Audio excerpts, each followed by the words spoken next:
Saraswati commerce academy. तो आज हम करने वाले हैं क्लास 12 की मैक्रो इकोनॉमिक्स का। आज हम जो चैप्टर डिस्कस करेंगे उसका नेम है फॉरेन एक्सचेंज रेट। अब फॉरेन एक्सचेंज रेट कौन सी होती है, अभी हम इसमें फॉरेन एक्सचेंज के बारे में और फॉरेन एक्सचेंज रेट के बारे में डिस्कस करेंगे। अब फॉरेन एक्सचेंज क्या होता है, ठीक है। तो देखिए अब इसमें सबसे पहले foreign exchange refers to all currencies other than the domestic currency of a country, यानी कि जो आपके देश की जो करेंसी है उसको छोड़ के बाकी जितने भी देशों की करेंसी आती है वो सारी क्या है, फॉरेन एक्सचेंज है। मान लो आप इंडिया में रहते हो तो इंडिया की करेंसी क्या है, रुपीज में है, ठीक है। तो बाकी जितने भी देश हैं उन सभी की करेंसी को आप लोग क्या कहोगे, फॉरेन एक्सचेंज कहोगे, ठीक है। अब आगे क्या है, फॉरेन एक्सचेंज रेट। अब आपके पास तो क्या है, अब आपके पास तो इंडियन रुपीज है। अगर आपको मान लो यूएसए के डॉलर चाहिए तो आपको मतलब वो किस रेट में मिलेगी, ठीक है। तो फॉरेन एक्सचेंज रेट वही है। अब आपको पता है कि डॉलर की वैल्यू जो है आज के टाइम में 80 या 82 कुछ ऐसी रहती है, ठीक है। तो अब वो आपको कितने रुपए में मिलेंगे, अगर आपको $1 चाहिए तो आपको मान लो कि ₹80 में मिलेगा।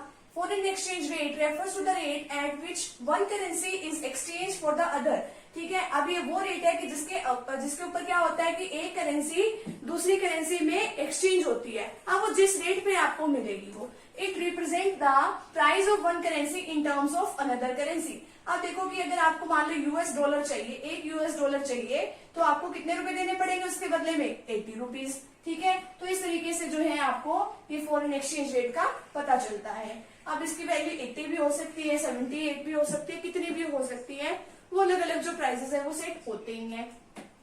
अब देखो अब ये तो है $, की। अब जो भी और भी देशों की करेंसी अगर आपको उसके अकॉर्डिंग चाहिए तो ये वैल्यू जो है वो कम या ज्यादा हो सकती है। किसी किसी देश में क्या होता है कि इंडियन रुपीज की जो वैल्यू है वो ज्यादा होती है, किसी किसी देश में क्या होता है इंडियन रुपीज की वैल्यू कम होती है। आगे क्या है, types of foreign exchange rate. Foreign exchange rate को कितने पार्ट्स में डिवाइड किया गया है, फिक्स्ड एक्सचेंज रेट सिस्टम, इसको हम पेग्ड एक्सचेंज रेट भी कहते हैं, और फ्लेक्सिबल एक्सचेंज रेट सिस्टम, इसको हम फ्लोटिंग एक्सचेंज रेट भी कहते हैं। अभी जो फिक्स्ड है तो फिक्स्ड यानी कि फिक्स्ड कर दिया, किसने फिक्स किया, ऐसे एक्सचेंज रेट सिस्टम होता है कि जिसमें जो एक्सचेंज रेट है वो गवर्नमेंट ने फिक्स कर दी, ठीक है। अब देखो fixed exchange rate system refers to a system in which exchange rate for a currency is fixed by the government, यानी कि एक ऐसी एक्सचेंज रेट होती है कि जो कौन फिक्स करता है, गवर्नमेंट के द्वारा जिसको फिक्स किया जाता है। अब गवर्नमेंट भी किस बेसिस पे फिक्स करेगी, उसके पास भी दो कैटेगरी है, क्या क्या है, gold standard system of exchange rate और है Bretton Woods system of exchange rate. अब gold standard system of exchange rate में क्या होता है कि यहाँ पे आप गोल्ड देखते हो कि गोल्ड की वैल्यू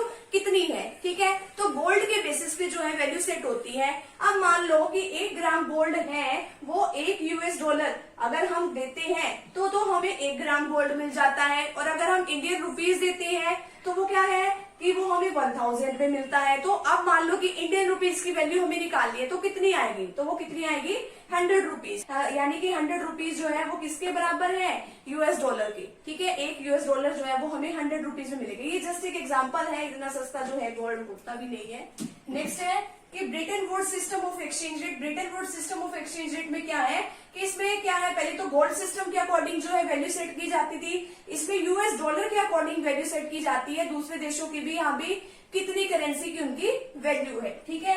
आगे है फ्लेक्सिबल एक्सचेंज रेट सिस्टम। अब इसमें तो ये है कि गवर्नमेंट फिक्स करती है, इसमें क्या है, इसको हम फ्लोटिंग एक्सचेंज रेट भी कहते हैं। और इसमें क्या होता है कि यहाँ पे डिमांड और सप्लाई बेसिस पे कितनी डिमांड है फॉरेन एक्सचेंज की, कितनी नहीं है, उसके अकॉर्डिंग जो है इसकी जो करेंसी की वैल्यू सेट होती है। Exchange rate is determined by forces, demand and supply of different currencies in the foreign exchange market. Foreign exchange market में हम देखते हैं कि अलग अलग करेंसीज की कितनी डिमांड है, कितनी सप्लाई है, उसके अकॉर्डिंग जो है इसका रेट सेट होता है। अगर डिमांड ज्यादा है, सप्लाई कम है तो रेट क्या होगा, ज्यादा, और वाइस वर्सा, ठीक है, उसका अपोजिट। अब देखो कि आपको पता है यहाँ पे हमने y एक्सिस पे ले लिया और ये OX एक्सिस ले लिया। अब आपको पता है कि जो डिमांड कर्व है उसका स्लोप डाउनवर्ड होता है, तो डिमांड ले ली हमने यहाँ पे, ये इस तरीके से बनाया, डिमांड ऐसे ले ली हमने। आगे जो है सप्लाई जो वो पॉजिटिव होती है तो ये ऊपर की तरफ चली जाएगी। अब ये डिमांड और सप्लाई जहाँ पे जो है आपस में एक दूसरे को मिल रहे हैं, यहाँ पे ये क्या है, इक्विलिब्रियम पॉइंट है, और उसके सामने वाला क्या है, पहले प्राइस डिसाइड होता था, अब ये जो है फॉरेन एक्सचेंज की रेट डिसाइड होती है, ठीक है। तो यहाँ पे इक्विलिब्रियम पॉइंट है। तो फटाफट से भी आप इतने का स्क्रीनशॉट ले लीजिए।